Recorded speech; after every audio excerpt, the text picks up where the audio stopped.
Thank you for your service. This is what we usually say to soldiers when we see them wearing their uniforms out in public. This is probably one of the most respected careers in North America. Hello everyone, let's investigate here.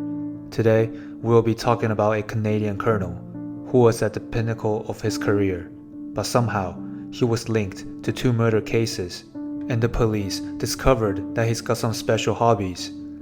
He had been described as an elite pilot and shining bright star of the military. He had flown Queen Elizabeth II, and then the Duke of Edinburgh, the Governor General of Canada, the Prime Minister of Canada, and many other dignitaries across Canada and overseas in Canadian Forces VIP aircraft. He is a very well-respected person among his peers. So what did he do that humiliated the entire Canadian Air Force? Did this elite pilot really committed to murders? Let's dive right into today's story. Ontario is one of the 13 provinces and territories of Canada. Located in central Canada, it is Canada's most populous province, with 38.3% of the country's population, and is the second largest province by total area. David Russell Williams was born in Bromsgrove, Worcestershire, England on March 7, 1963. His family immigrated to Canada, where they moved to Chalk River, Ontario. His father was hired as a metallurgist at the Chalk River Laboratories, Canada's premier nuclear research laboratory. Williams' parents divorced when he was 6 years old, and soon after, Nani Williams married Dr. Jerry Svolka and relocated to Toronto, Canada. By 1979, his family moved to South Korea. Williams did not move with them, so he completed his final 2 years of high school as a boarding student at Upper Canada College while his parents were in South Korea. Williams then studied economics and political science at the University of Toronto, Scarborough, graduating with the Bachelor of Arts in 1986. At UTSC, Williams engaged in pranks against his roommates, picking locked doors and hiding in the rooms for hours just to scare his roommates. Williams joined the Canadian Forces in 1987. In just 3 years, he received his flying wings in 1990 and was posted to 3 Canadian Forces flying training schools, where he served for 2 years as an instructor. On June 1, 1991, Williams met the love of his life and married Mary Elizabeth Harriman, who is an associate director of the Heart and Stroke Foundation of Canada. In 1994, he was posted to 412 Transport Squadron in Ottawa, where he transported VIPs, including high-ranking government officials and foreign dignitaries. He was one of the 2 pilots who flew Queen Elizabeth II.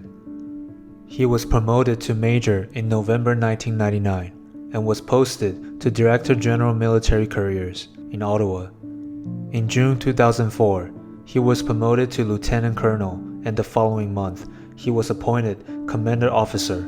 And finally, Williams is posted as the Directorate of Air Requirements on July 21, 2006. We can definitely say that Williams is a very successful individual, and not a lot of people can achieve his status.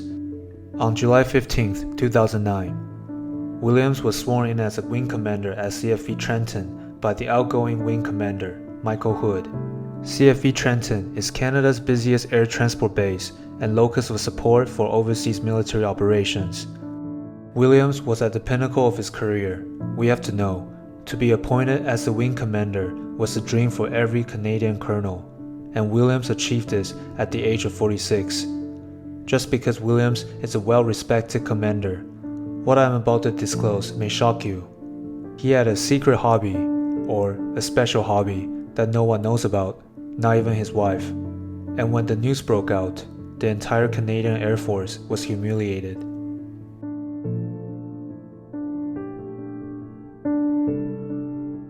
Williams and his wife lived in Ottawa, but he relocated to Tweed due to his work. He has to commute almost 3 hours every day to work from Ottawa. Therefore, Williams bought a cottage in Tweed, and his wife still lives in Ottawa. Williams would go back to Ottawa during the weekend, but he would stay at the cottage in Tweed during the weekdays. In early 2007, some Ottawa residents noticed that their home was broken into.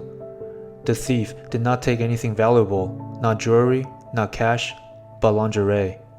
Yes, the thief broke into the house just to steal some lingerie. Since nothing valuable was missing, the residents thought it was a prank by the teenagers, therefore they didn't report to the police. The thief was later found out to be none other than Russell Williams. Yes, shocking, right? He was the most respected commander by day and was a lingerie thief by night. He would break into random people's homes. If no one was home, it would be an easy task. If someone was home, he would hide in the corner of the room, just to wait for the people to leave. This was exactly like his college days, where he would hide in the corners for hours just to scare his roommates. Some residents in Tweed also reported break-ins, and those houses were located around Williams' cottage. Due to his military background, Williams is very cautious.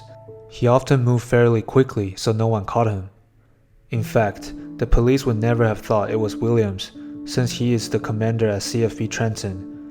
He would be the last person on the suspects list for the police, but the elite pilot and well-respected commander had a secret hobby that no one knows about. So what happened to Williams when his dark side was revealed to the public?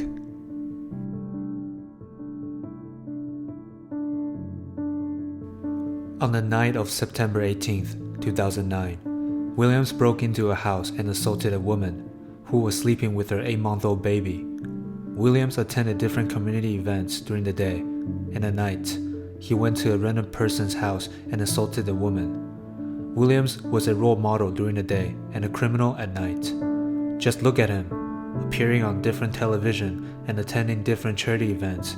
No one would have thought he would be a criminal. Williams attended a meeting with Canada's National Defense Department during the day and broke into another woman's house at night. This was the third time that William broke into the same house. The woman was so scared that she did not report to the police until the next morning. She told police she couldn't identify her attacker because she was all tied up and blindfolded for hours, but indicated the attacker had disguised his voice and she believed she might have heard his voice somewhere. Well, now we all know why the voice was so familiar, because Williams often appeared on national television. The police went to work and arrested Larry Jones, who was Williams' neighbor at the time. Jones' nightmare began when he returned home from partridge hunting in late October 2009 and found dozens of police officers scouring his home. He was taken in for questioning, and according to his statement of claims, officer also interrogated his wife of 40 years, asked whether Larry participated in bondage. He was told the investigation was related to a string of break-ins and 2 late-night home invasions and sexual assaults around the community of Cozy Cove Lane in Tweed. Word quickly spread through the tight-knit community that Jones was a suspect in the investigation. Williams, who lived right next door to Jones and just 3 doors away from one of the assault victims, was a respected base commander at CFB Trenton and had not yet been interviewed or questioned by the police. Williams did not stop his criminal activities even though police were already so close to discovering his depraved life. On November 24, 2009, Marie-France Camus, a 37-year-old military traffic technician based at CFB Trenton, was found dead inside her home. Williams broke into her house and hid at the basement. Marie heard the noise and went to the basement to check, and Williams attacked her and sexually assaulted her. He even videotaped the entire incident. In the video, Camus begged Williams to let her go, and she will not report to the police about this. But Williams duct taped her and watched her until she suffocated to death. As the commander at CFB Trenton, Williams even wrote a letter of condolence to Camus' family. Williams had totally unleashed the demon inside of him. On January 27, 2010, 27-year-old Jessica Lloyd went missing and her family was unable to get a hold of her. Andy Lloyd, Jessica's brother, went to her house and saw her wallet and her phone were still on the dining table, but Jessica was nowhere to be found. He didn't hesitate and called the police right away. Investigators identified distinctive tire tracks left in the snow along the north tree line of her property, approximately 100 meters north of her home. 1 week after her disappearance, the police conducted an extensive canvassing of all motorists using the highway near her home from 7 p.m. on February 4, 2010 to 6 a.m. the next morning, looking for the unusual tire treads. Williams was driving his Nissan Pathfinder that day, rather than the BMW he usually drove, and an officer noticed the resemblance of his tire treads. These were subsequently matched to the treads near Lloyd's home. The police are 99% sure that Williams is the guy that they're looking for. On February 7, 2010, Williams was interrogated at the police headquarters. Williams was confronted with the evidence gathered so far starting at 3 p.m., with the interrogation lasting approximately 10 hours overall. By 7:45 p.m., Williams had begun confessing all his crimes. In the confession, Williams admitted to dozens of crimes, including the sexual assaults in Tweed. Most of the assaults in Ottawa occurred at homes within walking distance of his new home, where he lived with his wife. Other break-ins and thefts occurred in Tweed, where the couple had the cottage since 2004. He also told the police where they could find evidence inside his Ottawa home, including hidden keepsakes and photographs that he took of his victims and of himself modeling in their underwear. He then identified on a map where he dumped Lloyd's body. Early the next morning, Williams led the investigators to the woman's body in a secluded area on Cary Road, 13 minutes away from where he lived.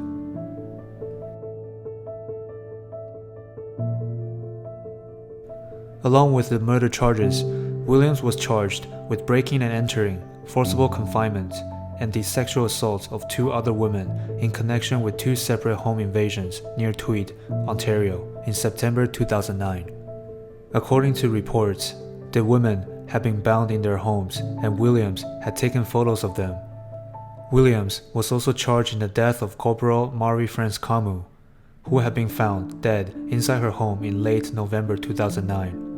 Williams had progressed from break-ins to sexual assaults with no penetration, to finally rape and murder.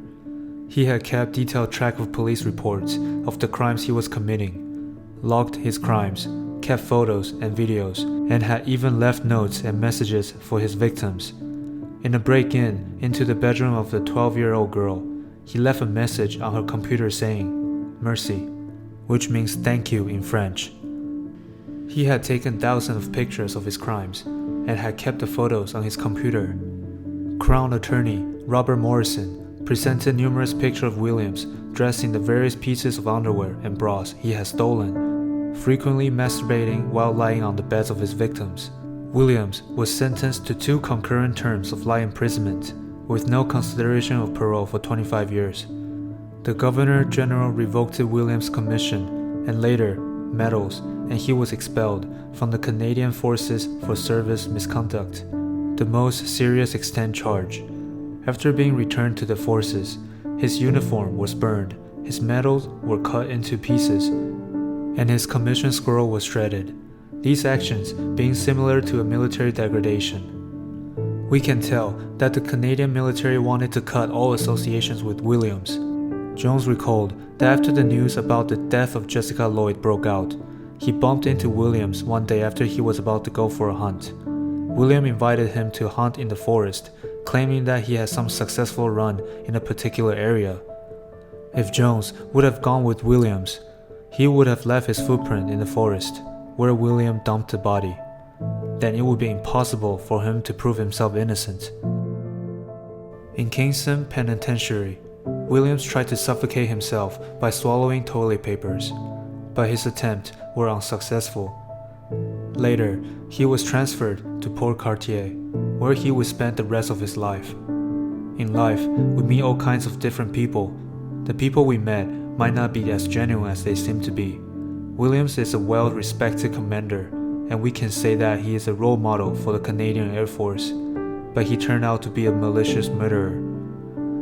There is definitely nothing wrong with having a fantasy, but if you go out of the way to harm people just to fulfill your personal fantasy, this is unacceptable. I'm glad that Williams will be behind bars for the rest of his life. He got what he deserved for his committed crimes.